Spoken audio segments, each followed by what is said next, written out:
Ok, bonjour. Alors, dans la dernière vidéo, nous avons parlé de la spécialisation des cellules.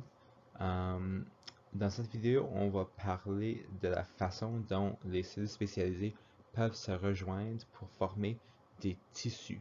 Puis on va parler spécifiquement des tissus des animaux. Puis quand je dis le mot animaux, je parle également des humains, tout comme ce qu'on dit des animaux dans notre société. Mais en science, le mot animaux veut dire humain également que des animaux comme des chiens. Alors par la fin de cette vidéo, l'objectif c'est que vous pouvez expliquer la fonction des différents tissus qui se retrouvent dans les corps des animaux. Alors comme je viens de le dire, puis un petit rappel, quand on a plusieurs cellules spécialisées qui se mettent ensemble, on forme un tissu. Mais c'est pour ça que nous avons parlé des cellules spécialisées. Parce qu'un tissu, c'est une collection de cellules qui jouent un rôle identique, qui ont une composition identique. Alors, on va juste passer à travers les tableaux de votre manuel, parce que je trouve que votre manuel a fait un très bon travail, en fait, à faire donner un sommaire des quatre types de tissus principaux et de leur rôle. Alors pour débuter, nous avons les tissus épithéliales. Alors on peut penser au mot épiderme. C'est vraiment les tissus épithéliales, c'est les tissus de la peau, euh, mais non juste de la peau, aussi les on parle de l'épithélium cylindrique. Je vais expliquer les deux. Alors en général, les tissus épithéliales, c'est les tissus qui couvrent les surfaces du corps. Alors, non juste le corps extérieur, c'est non juste la peau, mais c'est aussi toutes les surfaces extérieures des organes internes de notre corps. Alors, la surface extérieure du cœur, ou des poumons, ou de l'intestin, ça c'est tous les tissus épithéliales. Puis le rôle de ces cellules, c'est de former une barrière et de protéger ce qui est à l'intérieur de ces tissus de l'environnement externe. Alors, quand on parle de euh, notre peau protège tout l'intérieur de notre corps de l'extérieur. Euh, si on parle du cœur, l'extérieur du cœur protège le fonctionnement interne du cœur de l'environnement à l'extérieur, de l'intérieur de notre corps. Alors, comme je dis, il y a la peau. La peau est une barrière semi-perméable. Euh, c'est semi-perméable parce qu'il y a des choses qui peuvent passer à travers la peau. Il faut juste penser par exemple à l'écran solaire. C'est quand on met l'écran solaire sur notre corps, c'est à l'intérieur de 30 secondes, on peut même plus le voir parce qu'il a été absorbé par notre corps. Alors c'est semi-perméable. Euh, L'épithélium cylindrique, c'est vraiment ce qui couvre, par exemple, l'intestin grêle, l'estomac, les glandes. Puis ces épithéliums peuvent sécréter des mucus ou absorber certaines substances. Donc, on trouve en particulier ces tissus là où nous avons besoin de faire l'absorption dans notre corps, tel que dans l'intestin.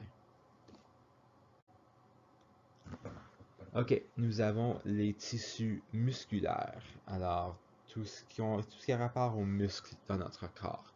Euh, Puis ces tissus peuvent évidemment changer de forme parce que nos muscles vont contracter et s'allonger pour pouvoir permettre le mouvement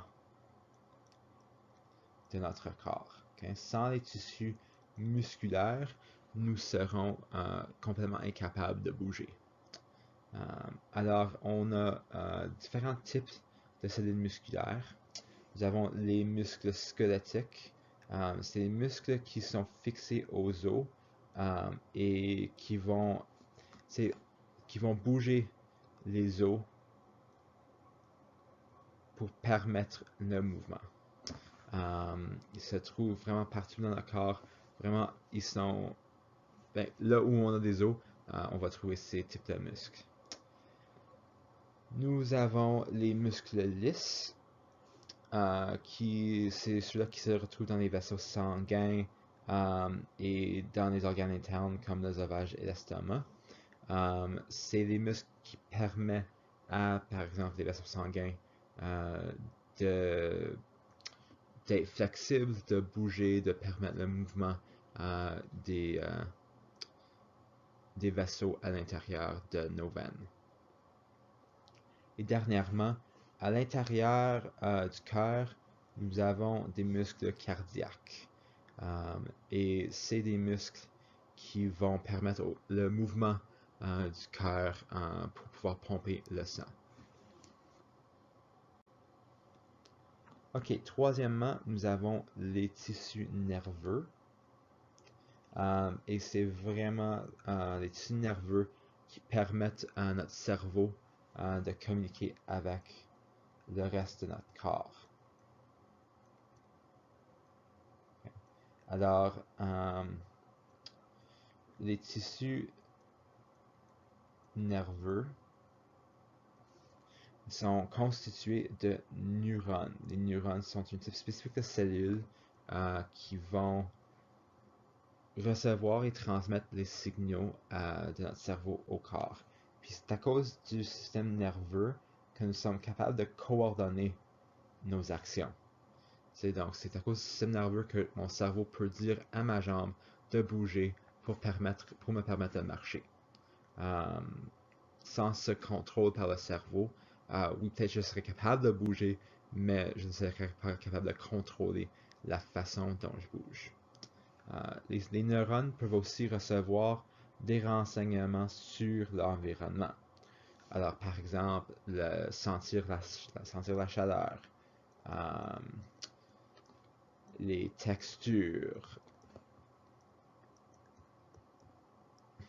les goûts, tout ce qui provoque une réaction, tout ce qui peut être senti, c'est à cause du système nerveux, à cause des tissus nerveux et des neurones. Dernièrement, nous avons les tissus conjonctifs. Certainement, vous saviez que les os sont dans notre corps. Les os sont des tissus conjonctifs. Le conjonctif, c'est vraiment tout ce qui renforce, qui appuie notre corps. Donc, on a les os qui nous permettent de bouger, qui nous permettent de se tenir debout, qui nous protègent.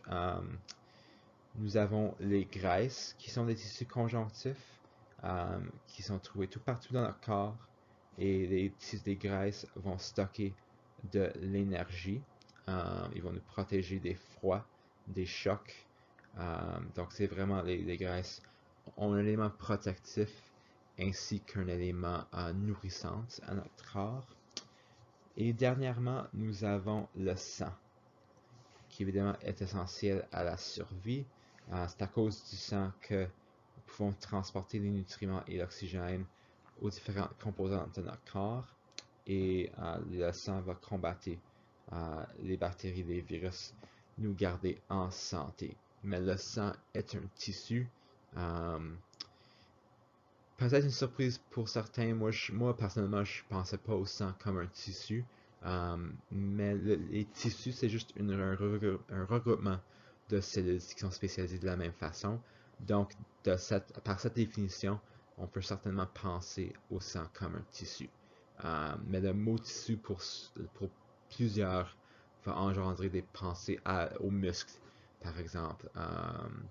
Les choses qui sont flexibles. Les os aussi, moi je pensais pas à ça comme des tissus, mais c'est essentiellement juste un groupe de cellules qui sont spécialisées de la même façon.